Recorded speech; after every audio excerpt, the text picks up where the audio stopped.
getting ready to get started. Thanks. I heard great things about your conference last year, so I had to show up this year. In fact, I was asking, if you have a American-sized glasses of water. You have that here, right? But Ted says hi, so I thought that was pretty comical. But I start then on complexity. Complexity. This is kind of an interesting path here. And we're going to try to define what complexity is, talk about some of the challenges that we have in development. And just a little introduction for me. You can have these slides, but there's how to contact me. And I've been an architect for a long time. I've been a consultant since 1996. But I do this for a living, so I'm not generally a speaker or a trainer, but actually a practitioner. And our agenda is it's complex, right? So let's get started. What is complexity? What does it mean? The challenge that we have when we start talking about complexity is that it kind of has this problem, and that is it's based on context. And a lot of times we refer to something being complex, we actually mean it's hard, or it's difficult, or it's challenging, or it's complicated. And so we're going to try to break that down just a little bit.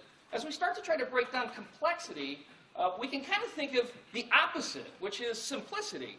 But again, if you start looking up the definitions here, you begin to see that this is also a challenging word to define, and oftentimes we use it when we mean things are easy or that they're familiar. And those are really important distinctions, and we should try to understand them.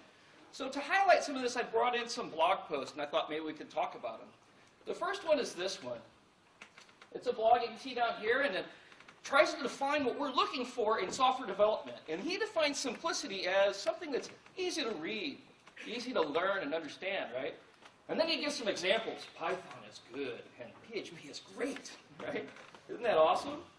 And the thing that's challenging here is we have an industry who seems to be hyper-focused in this area, that we really need to make things simple because we're apparently not capable of learning things, right?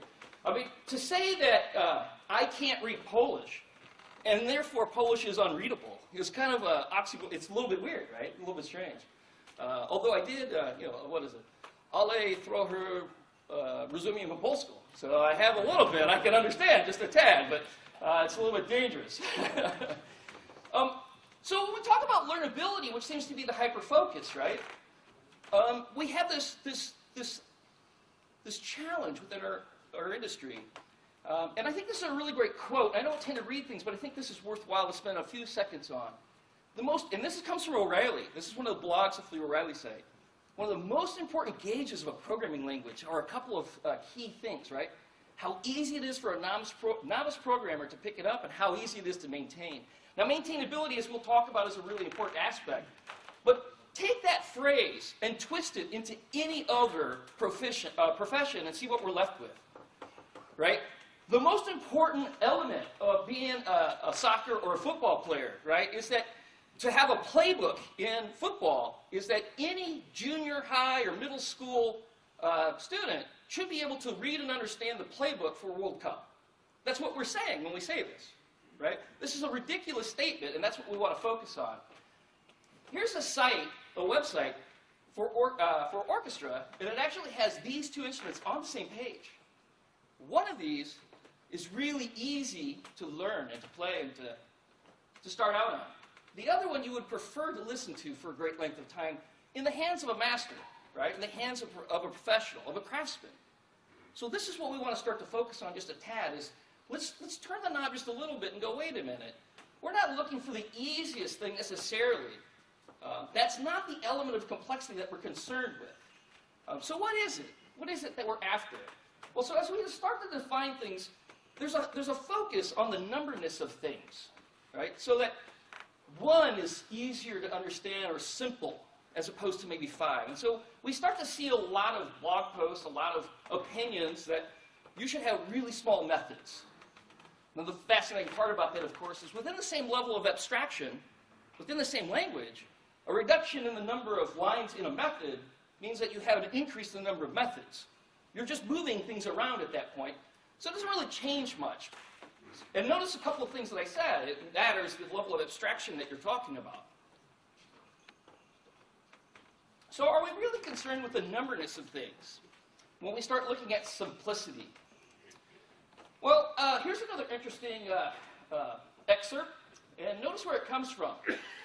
Java.sun.com. And the focus is on a language that provides the ability to have less is more.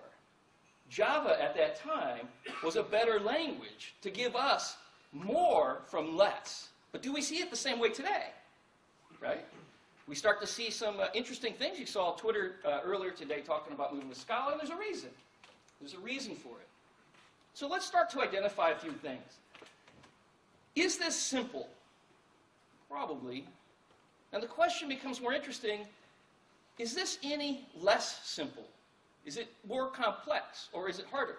And the thing that we have to realize is that as humans, as architects and as designers, we start to categorize things, and we can see that all of this is the same thing. It's just more of it. And it's not complex. It's not hard at all. Is this more complex?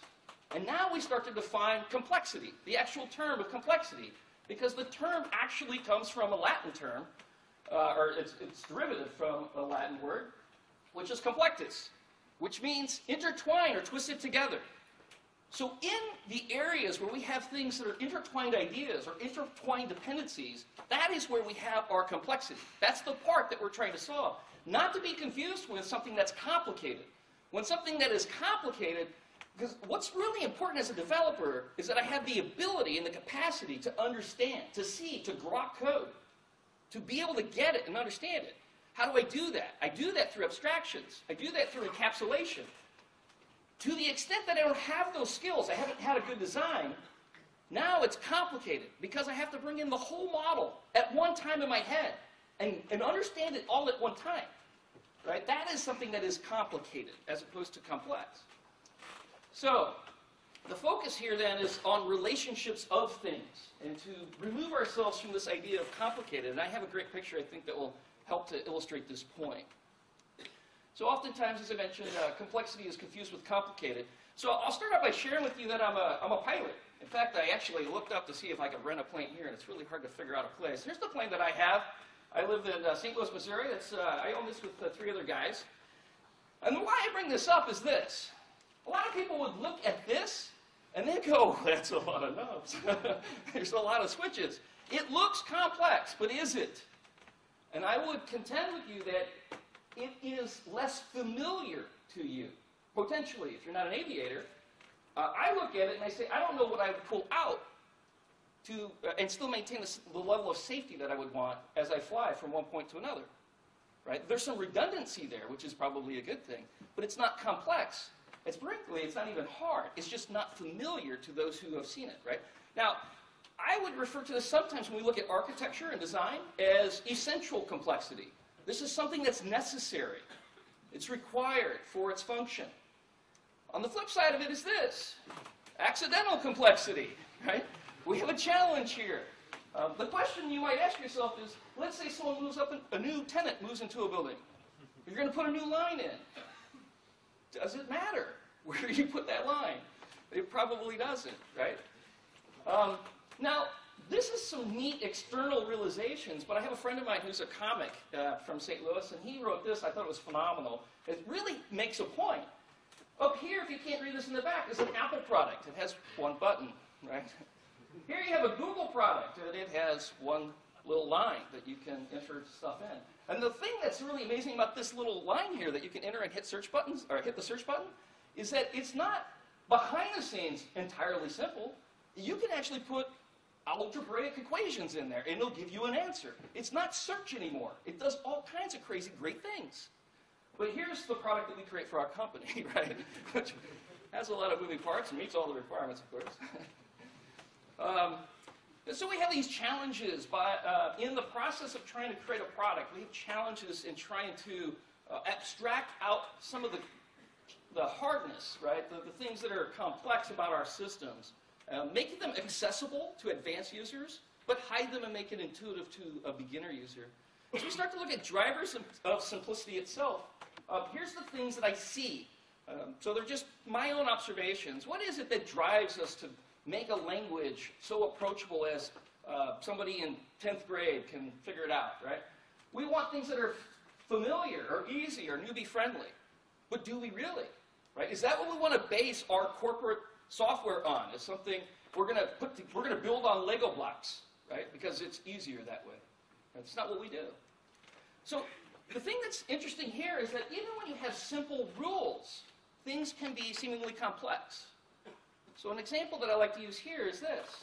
It's really easy to teach somebody the moves of a piece in chess. It can take you a lifetime to become a grandmaster or somebody who's really, really good. Because the nuances of things working together is where the challenges lie. Right? The hardest part about a piece moving is probably teaching somebody en passant, which is a little bit unique and somehow oddly named French. Right? So that's the hard thing. It's hard because it's less familiar to us. I have an interesting puzzle. I worked for Gradleware last year, and we put together this puzzle. I've seen people take this 5-piece puzzle, 5 pieces.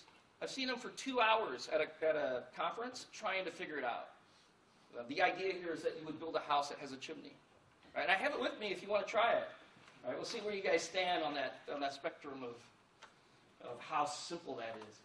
So in the realm of complexity, there's like this huge science behind it around complex theories and whatnot.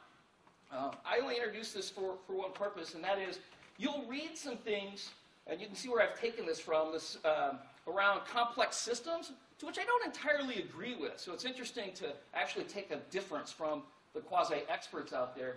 Here you see that complexity is defined as a measure of difficult effort and resources, and I would say that's complicated, not necessarily complex, but I don't know if we fully understand the context of where this was pulled from.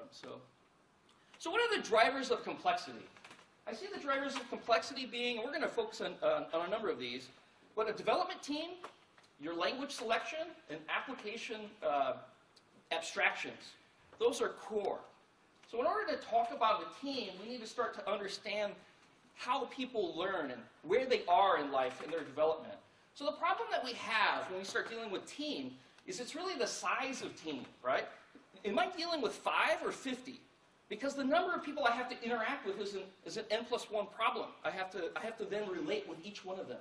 How close are they in proximity? Are they overseas or are they right here? This becomes another issue with the ability to what I call diffing.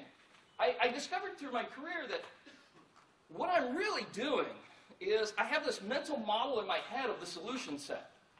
And I communicate that with others of my team. What I'm really doing is, how are you not seeing it the same way I'm seeing it? Or how am I seeing it different than what you're seeing it? And to the extent that we're working on the same team in the same location, I can see the code they're writing and go, you know, how did you even get there? Because that is not what I had in mind for my solution set in the mental model. So I need to be able to do that diffing, but I also have this other problem, and that is communication. I need to communicate with them at their level. The level of experience is important. So I think it might be wise for us to understand the Dreyfus model. If you haven't seen this before, it's quite interesting. In the 1970s, there's 2 brothers who did some studies, and the studies they did was on skill acquisition. They broke this down into there's 5 different types of people, right? And in fact, when I do interviews for folks, this is exactly what I'm looking at. I basically classify you when I'm interviewing you. I would also suggest, because we're not going to do that in here, but try to classify yourself, and then we're going to finish this out through some of the talk of where you really are, right? Statistics tell us that the average developer is actually an advanced beginner. So that's interesting. So here's the 5. Let's lay them out a little bit. So the first is that we have the novice. They have a rigid adherence to taught rules, right? So a great example of this might be, about 10 years ago, I was training a bunch of COBOL developers to learn Java. And they, on the 390, were going to swap out what they were doing with WebSphere implementation and move to Java. So I did some training for a couple of weeks, and then I came back every day. I came back 1 or 2 times a week, essentially. We're working pairing with a gentleman, and we saw a problem, and I said, you know, that's a great place for a command pattern. And so he didn't know what I was talking about, because he's the novice, right? So I explained it to him, and he still didn't get it. So then we switched, and I was the one that was driving. He was the passenger. And as he started to see a solution fall out, he's like, oh, I get it. That's interesting. That's cool. So I went away for a couple of weeks, and I came back. Do you know what I found? Everything was a command pattern. He used the same pattern for almost everything else he was doing. because that's what he knows. He has no discretionary judgment. That's just what he understands. We have advanced beginners. Now, the problem with an advanced beginner is they don't see the big picture, and in fact, it overwhelms them. Right? They're still trying to figure some things out, but they're much better than your novice. Keep in mind that this is probably the lion's share of people that we work with. At least that's what statistics show us, if you want to believe them. So they have no priorities, and the focus is still kind of getting stuff done. That's where we're at with the advanced beginner. With somebody who's competent, right? They still have some problems from an agility standpoint because they have issues with self-reflection. They have, this whole reflective feedback loop is not completely there, but they're much better at understanding plans. They start to see enough of the big picture to be able to troubleshoot. So they can go in depth, right, into the technology stack, which is great. And we have somebody who's proficient. Now, the challenge here, and the way to decide whether you have this person or not, is they have to have the big picture. And in fact, if you ever tell them, hey, you should do it this way, and then you say, just because, they hate that. They can't work on the just because. They really need rational understanding of why it is that we're doing the thing that we're doing. And then the last step is the expert. And if you believe Maxwell's book, I think it's a tipping point. I might have that incorrect, but I think that's right. He says that you need 10,000 hours or so of disciplined work within a field to become an expert at something. I don't know if that's true or not, but there's a significant amount of time necessary. And the thing that this person is, he's kind of, first of all, they need some autonomy. They need to be left alone to a certain extent, which is a little bit odd, especially in a teamwork environment. But they need some alone time. They also have problems with working with rigid rules. In fact, they can't. It's too frustrating for them. And one of the challenges that we have is what I call the best practices challenge, right? In corporate worlds today, at least in the US where I'm from, we are going to start a new thing. So we're going to switch to Spring's MVC model. So the very first thing we have to do is we have to create best practices for that. So we'll go to our center of excellence, right? And we'll create our best practices. What did we do? The part that makes me laugh about that is we don't have a practice yet. So how do you create a best practice? But that's a different point. What we're doing is we're creating rules. And we're creating rules so that we can see consistency. And we're trying to enable our novice folks and our advanced beginners. But what we've also done is if those rules are rigid and adherence to them are absolute, we're also driving out anybody who is our expert or proficient because they can't live in that space. They may be the ones actually creating the best practices, which is common. But it's really, really a challenge to create the right culture. So let's talk about what programming needs are then. So a couple of us here speak out at conferences a little bit, and we have a common friend, and his name is Brian Getz. And Brian Getz happens to be the Java language architect. So he's constantly focused on Java the language and what is backward compatible, and he likes to share ideas with us on occasion, and some of these things are under FriendEA, so we don't expose them. But this was not covered under FriendEA, so he sent an email to us last summer, so you can see the date up here, and he was reviewing some notes over a programmer from 1952. 1952. Wow. So this is advice from 1952, and as soon as I started thinking about this, I started correlating, wait a minute, what advice did we get from the 1950s? And the first thing that I came across and thought of was, this is when we got the Good Wife's Guide. So in 1950, we got this, right? Make him feel comfortable. Don't ask him too many questions. Have dinner ready for him when he gets home. Right? I don't know. How do you feel about it? Some of these, I'm not going to go there. So, the things that came out of excerpts from that 1952 article, which are worth talking about in here, the first is successful programming is difficult. Difficult. Right? Not that it's hard to imagine solutions, which he conveys through the rest of this, but because it's just, it's challenging. What's challenging? Maintainability, maybe the ability to read, right? Making code comprehensible. So that was in the next section, because he's stumbling on notation, which is right in the sweet spot of where Brian's focused. How do I make notation grokkable? How do you make something concise and expressive? Right? And where's Java today within that realm? of conciseness and level of expression. I love this one. It's difficult to decipher, even if you wrote it yourself a few months ago.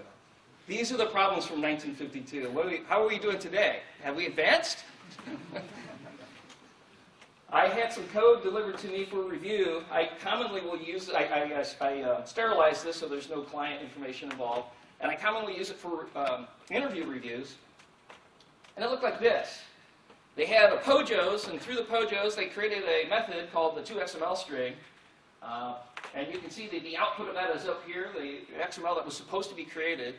And the question is what's wrong? What's wrong with it? I find it interesting because even with people who seem competent, right? You know, they're above advanced beginner, but even competent, seem really hesitant to chime in with an answer. So that surprises me. I don't quite understand it. Having showed this example in probably 3 or 4 other audiences, it's interesting.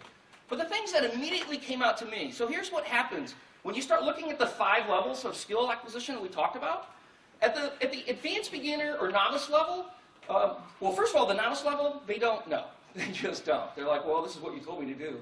In fact, that's the person that probably created this, one of those 2 people. At the beginner level, what they begin to see is, well, why are you appending something to the buffer and then concatenating? They start to see there's patterns of things that just don't match up anymore. Right? They're like, well, why wouldn't you just append the whole thing? And they're right. That's a great observation. But it's at the higher levels. I don't know exactly which level, but certainly at the higher levels, I would say at least the competent level, it's like, well, what is... Well, the other thing that we should bring up before I bring that is, what is this illegal argument exception we're throwing through a method, right? Arbitrary values are just a little bit odd, and we're just going to... Do you expect every user of the toXML string like that, at the point you're trying to create an XML and join this with other elements of XML, do you really want to just throw in an exception there? Is that what you're after? I'm not sure, right? I'm not sure where the right point of validation is, but that's probably not it. But the part that a more advanced person would say by looking at this is, well, how can you confirm that the XML is well formed? There are rules, right, that are hidden behind abstractions that we call parsers. And some of those rules would be, what if you have a less than or greater than symbol within the string of that attribute? And then how do I guarantee that it's going to be well formed? And the only way to do that is to use tools like parsers and stuff, or have enough of that knowledge and expose that knowledge right here within the code in some method maybe. Right. So those are the challenges you begin to see. So let's look a little bit at the language complexities that we have. Java's easy, right? First of all, you have to say, yeah, Java's easy, right? Right, yeah, right. So, here's a test that I commonly would use. I think I stole this from Venkat from years ago. But I use this on interviews. And the question is, what's the output? Now, what's surprising to me is I work with a lot of organizations in my area, my neck of the woods, that are financial. So like Wells Fargo, lots of banks, and a lot of pharmaceutical companies. And whenever I have somebody who has no clue, and they work in that industry, I get really concerned. Because the information I expect them to have is not just the language itself, but a consequence. There's a consequence to not knowing this. And that's the problem that we face. Now, oftentimes I'm not really looking for the right answer. And if you don't know the answer, first of all, I'm happy if they just get to the point where it should be 0.9. And then, okay, well, it should be. Now what? Right? And it's 0.899, blah, whatever. It goes out a long way. And it's not right. And then we want to have a question, right? Why? Why? Is that what we want? What's the intention? How's it broke? Is it broken? Or what do you do about it? That would be the next question, right? So we start to gauge where you are on that spectrum of, are you confident? Right? With Java the language, do you not use this every day? Those are the things that we want to talk about. Here's a new one that we just started talking about within the speaker group that I'm with. What's the output? Well, you can see that we're doing a size off of some kind of array that has arrays as string. And the first one prints out 3. Pretty clearly. This one prints out 3. This one prints out 1. Why? Well, now you have to understand reflection, and you have to, a little bit. You have to at least know a little bit about generics. You got to say, well, there's a type inference there, and what happens with that type inference? And those are the challenges that are hidden behind the language that we use every day. right? And that helps us define what level of programmer we are, those 5 that we talked about. So there's an added level of complexity that's built into the language that we use. Actually, this became known on our list as Getz's first law, which is interesting because it goes really well with our talk on complexity. And his thought at the time was, it's never a language features problem. It's the use of one set of features with another set of reasonable features. Right? It's the interaction, which is exactly what we're talking about with complexity. Because complexity was things that are interrelated, interdependent in some way. We don't have to go very far to understand that Java is a little broken, that there's actually puzzlers. There's an effective Java book that outlines some interesting features, right?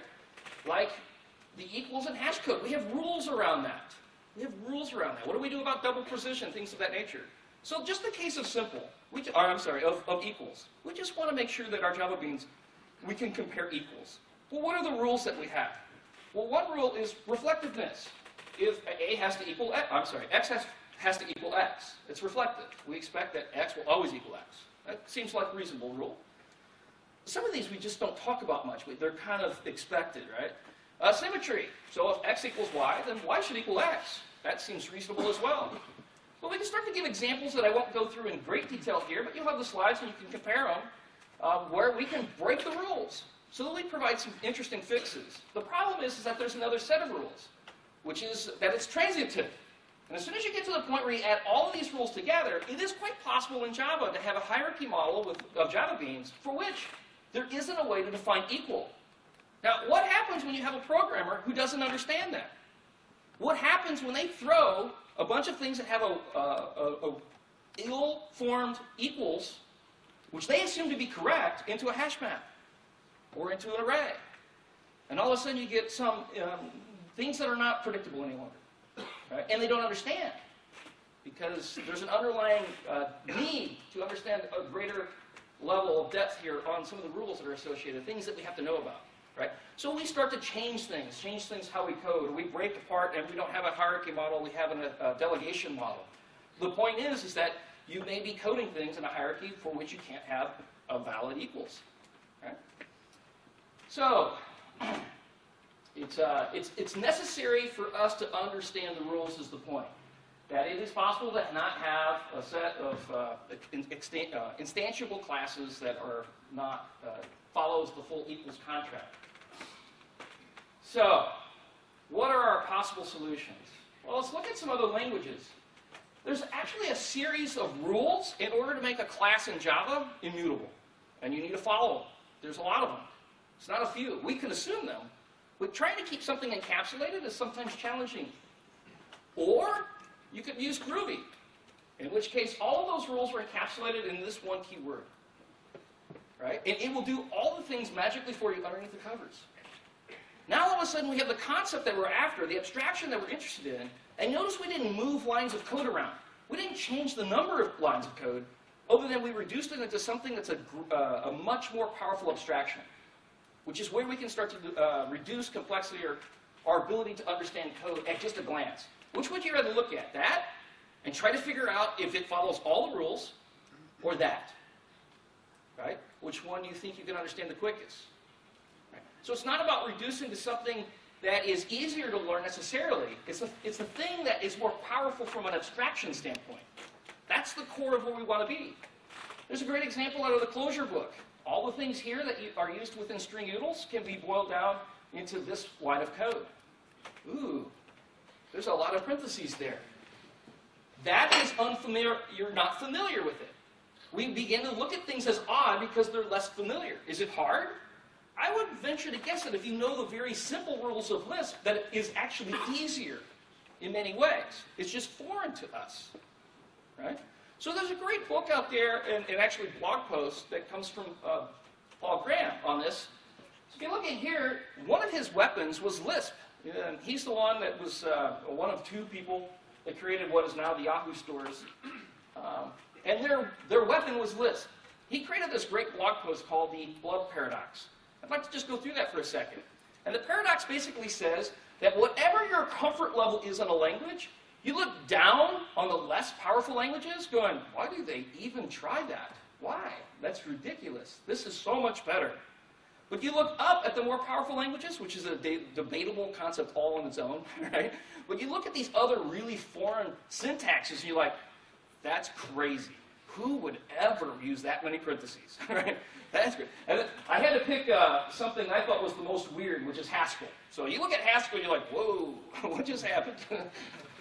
And the reality is there's certain things within those more powerful languages, especially within a certain context, which gives you a level of expression which is very, very powerful.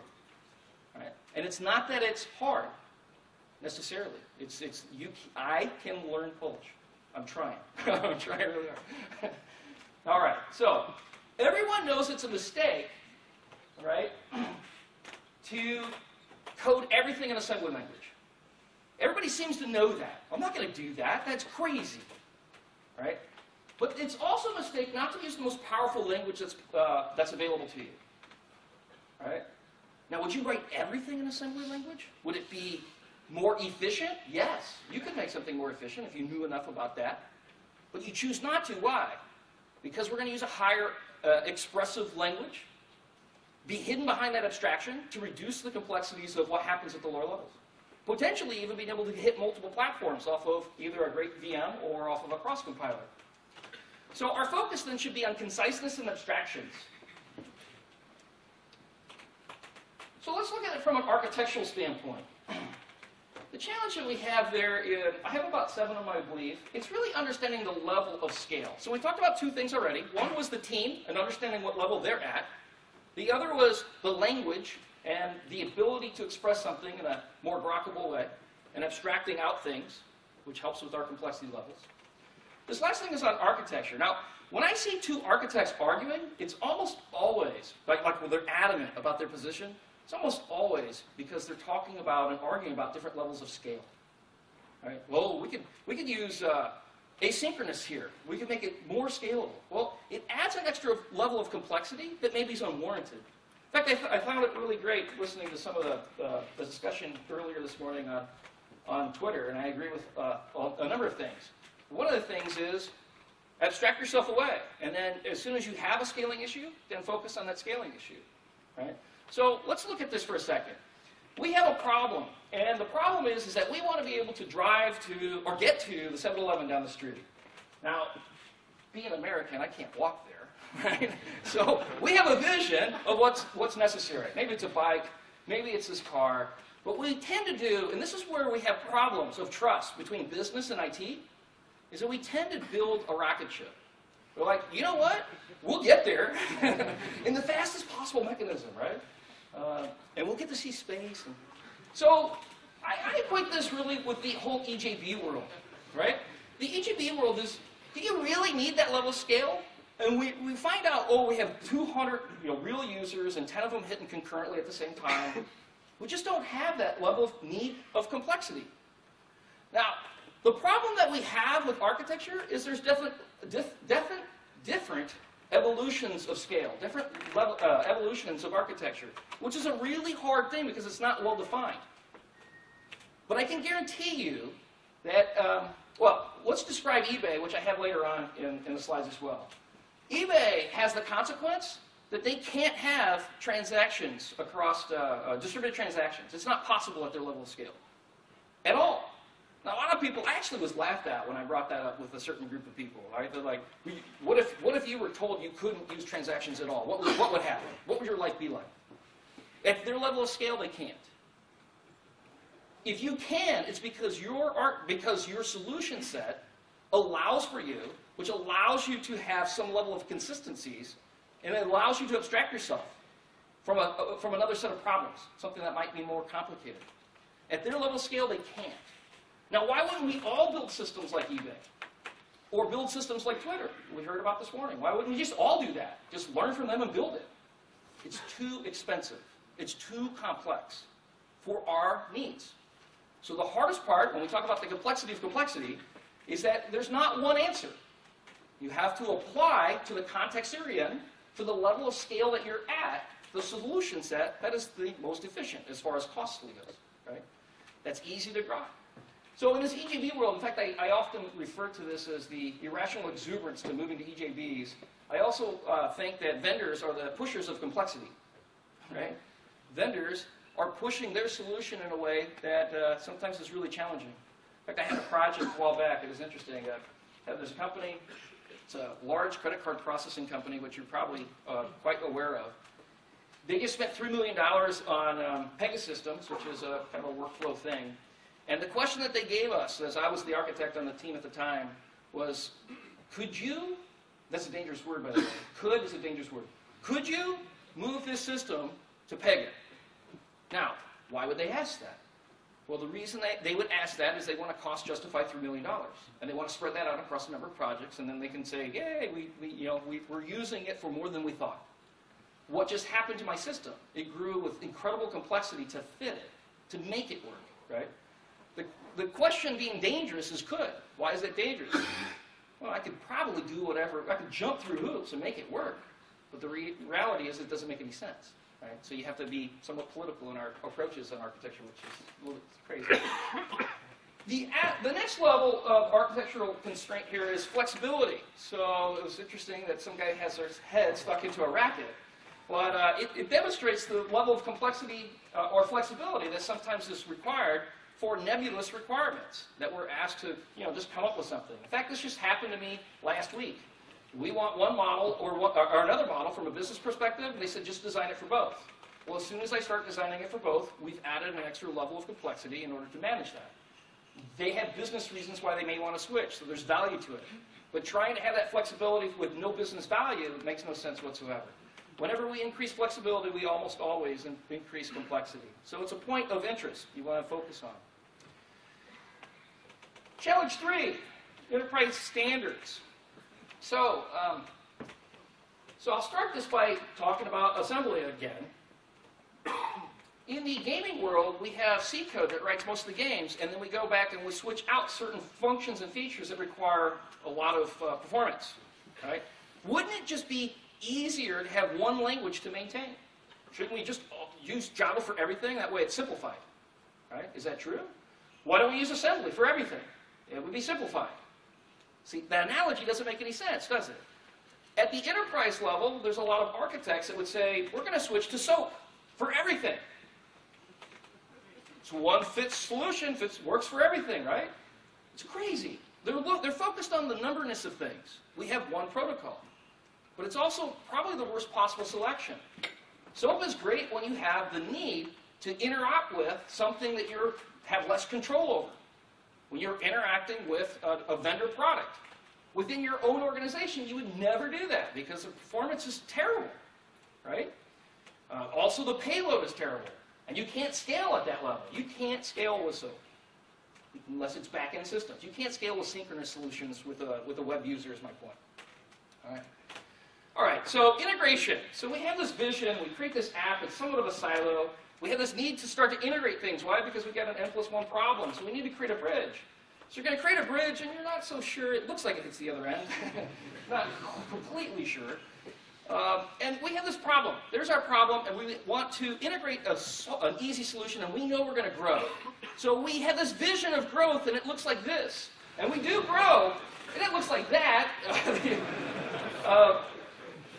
The point is that a lot of our corporations, a lot of our CIOs and CTOs, they see this, and then they see this next picture, which is very common over the last 5 years. Right? And doesn't that look simple? It looks so much simpler. I want that. The problem is that all the complexity that you saw on that slide still exists. It's internal now into a vendor proprietary format in your ESB. Right? The funny part is I was been around in this industry too long. I used to be an instructor for Corba, for VisiBroker. We had that same thing in the late 90s, and it was called the Corba bus. So here it is again, round 2, the enterprise service bus. And still, it is elusive. It's elusive because it looks simple. The diagram looks simple. And we can abstract out some of those challenges. But the complexity still exists. It exists in the proprietary format. Is that what you want to count on? Even if you go in the open source space, there's a lot of standards around the interconnectivity of things, but not of describing the challenges of routing and things that would be defined with that n+1 problem. The other problem that I see very commonly, at least in the US, is what I call the challenge of the super observer. Okay? The super observer would be, you're a user of a system, you're the user of a system, I'm the user of a system, and in order to satisfy the super observer, we would want to make sure that all of these transactions are visible to all of us at the same time, which is not a realistic expectation for a lot of things, right? So the example would be, well, you tweet something, and we both see the tweet because we follow them at the same exact time. With this extra requirement that almost seems like an architect's goal. I'm going to make sure that consistency is managed in a way that is maintained by the super observer. So the thing that we have to recognize and realize is CAP theorem. The CAP theorem states that you get to pick two of these things. You get consistency, availability, or partition tolerance. The reality is that if you're on the web and you have a lot of you have already partition tolerant systems, then you get to pick one. You get consistency or availability. And it actually makes a whole lot of sense when you break it down, right? If you break it down, the way we can have high availability is we can put caches out on the web. We can put them at the extremes, wherever they are. The problem with caches is that you have a problem with staleness. What's the evocation policy? How do you know it's stale? In other words, we have a consistency issue. So we have to go back to the source of truth, the one source of truth that knows what the truth is. And so we have a consistency problem. But we have a high availability. So you need to solve for one or the other. So we see a lot of models today of eventual consistency, which is a pretty good model to work with, if you can work within that world. I got into that earlier conversation just before the talk on this difference between write scale versus read scale. They're completely different models. You have to be able to architect for one or the other. What if you need both? I don't know. That's a hard problem. That's a really complex challenge. Right? In the end, it comes down, when you talk about architecture, one of my favorite quotes from the eBay group, Randy Shilp is the one that I heard say it, is if you can't split it, you can't scale it. So architecture and scaling all comes down to splitting things. You need to be able to split it. So if you need to be able to read more, you need to be able to read from more things. If you want to write more, you got to be able to write to more things. Now, if you're writing to more things, how do you maintain consistency? I don't know. You get one or the other, right? So, again, the challenge that we have is trying to maintain, you're trying to focus on providing availability and consistency at the same time, and it's just not possible. You get one or the other. So your focus has to be on that. And don't solve the problem from the super observer standpoint. The fact that you saw a tweet before I saw a tweet, 5 minutes, from different sides of the world, who cares? Doesn't make any sense. Right? All right. Another challenge we have is that of governance. Now, the job of governance would be to categorize things in ways that should provide more simplicity, less complexity. So I break them down to these four categories at least, right? You have business services that are implemented through enterprise services. The way I see it is this. At an enterprise architect level, which would usually be the person that's handling governance, there's a lot of confusion in this area, so my analogy that I use is they're a lot like a can't think of the word. Oh, a zoning commissioner, right? The zoning. So when you're dealing with zones, you're looking at, well, I'm going to put in single-family homes over here. And over here, I'm going to put in large corporations. And over here, I'm going to have multi-unit buildings, right? 100 people, or 100 families. And so as the commissioner, the reason why you separate things out is to make them logical and to make sure that you don't have congestion in certain areas. But you're also looking at plumbing. And how I plumb to an industrial area and how I plumb to a residential area are different. So I need to categorize them, and then I provide solutions for them. This is one of the challenges that you see in our industry, is that we create systems that are general purpose. Once again, if that works for you, great. Right? But at higher levels of scale, you can't. Right? The challenges that you have at Twitter, and the challenges you have at Flickr, and the challenges you have at Google are things that have to be specialized in certain ways. We'll talk about that in a second. So it's really about context. Problem 7, or solution 7 is context. We need to find where our problem is. So in talking about those different groups of people, what's the difference? Well, at least on the front end of Twitter, it's interesting the Twitter guys are here.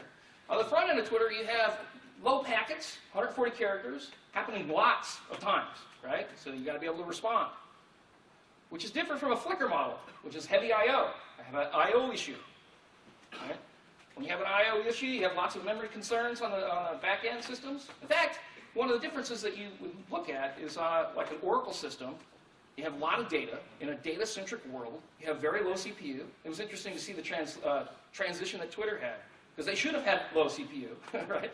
And now they're there with the Java front. I don't know what's going on in the Ruby world, but you should have low CPU in a high request-centric world, or a high I/O world, I mean. You should have high consumption of memory and a high I/O. That's what you'd have. But Google Talk, what's their problem? Now, a lot of people would say, well, connectivity. Well, that's the easy part. Creating a socket from one place to another, that's simple. That's easy. It's never a problem with that. The challenge they have is social graphs. And it's really stupid. It's just user experience stuff, right? But like having that little light turn from yellow to green is a really challenging problem. The fact that I came on and now you see a change on your system means that I have to have a social graph that constantly is in memory. They have heavy memory issues within that Google Talk world. So I would suggest that our problems that we have in trying to reduce complexity at an architectural level is, first of all, understand where your challenges lie. Read-centric, write-centric. Where are your consistency levels? What is the problem that you're trying to solve?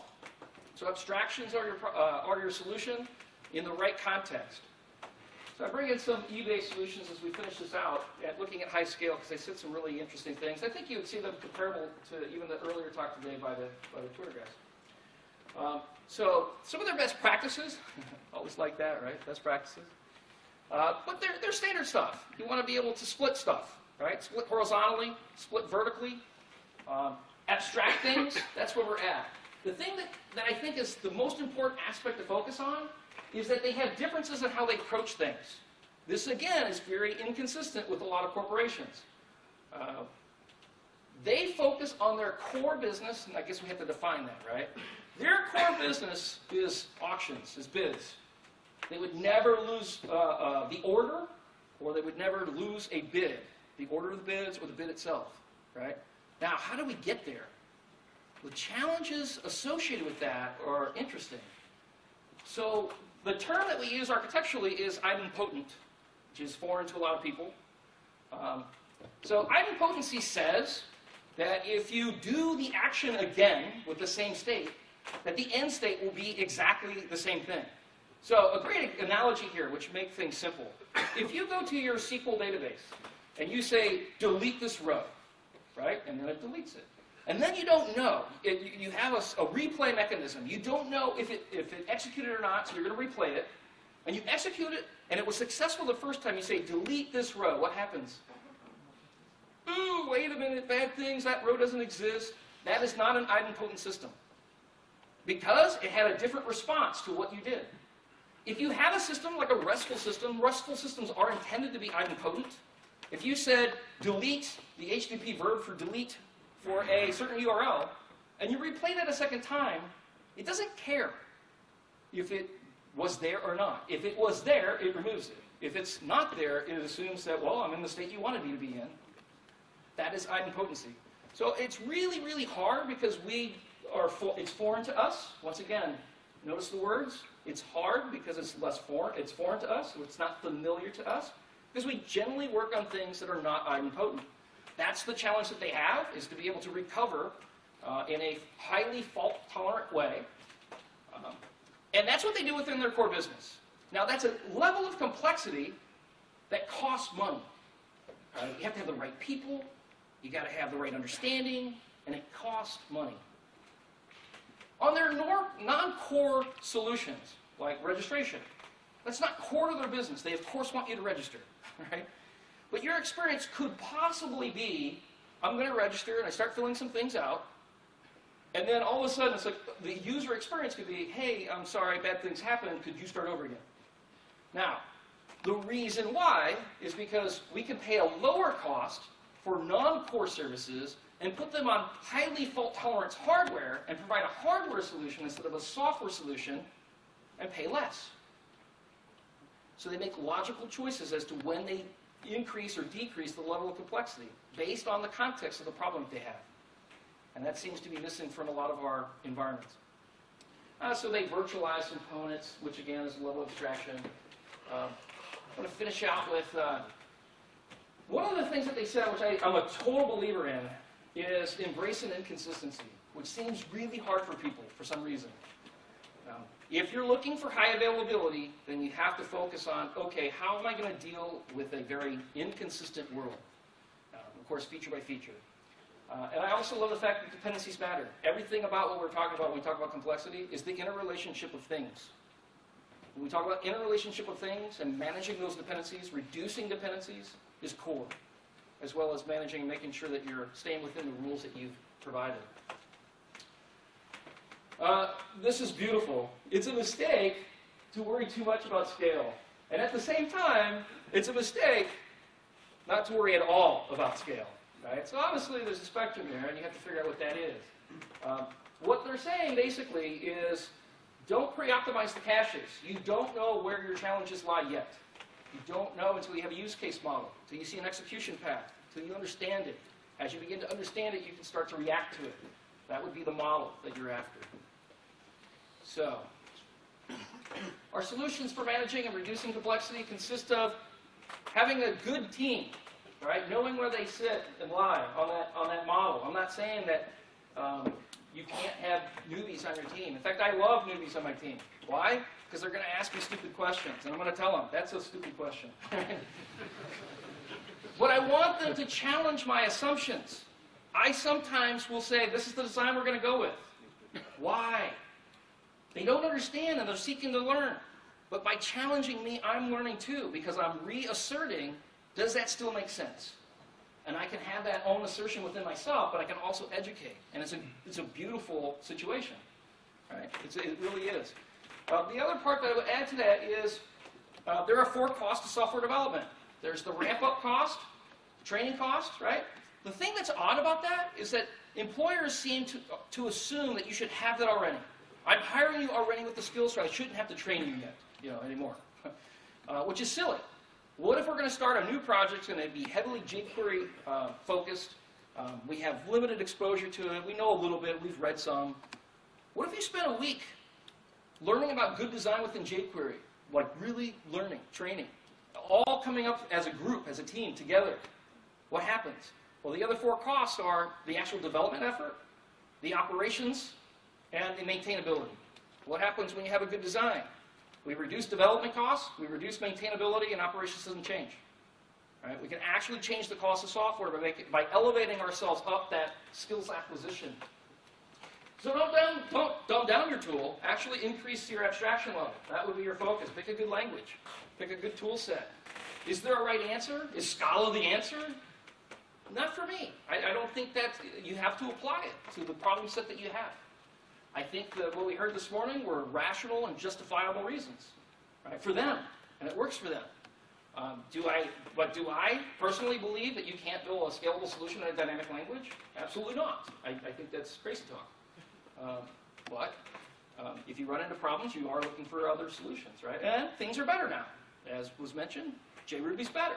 So maybe we can get away with certain things we weren't able to before.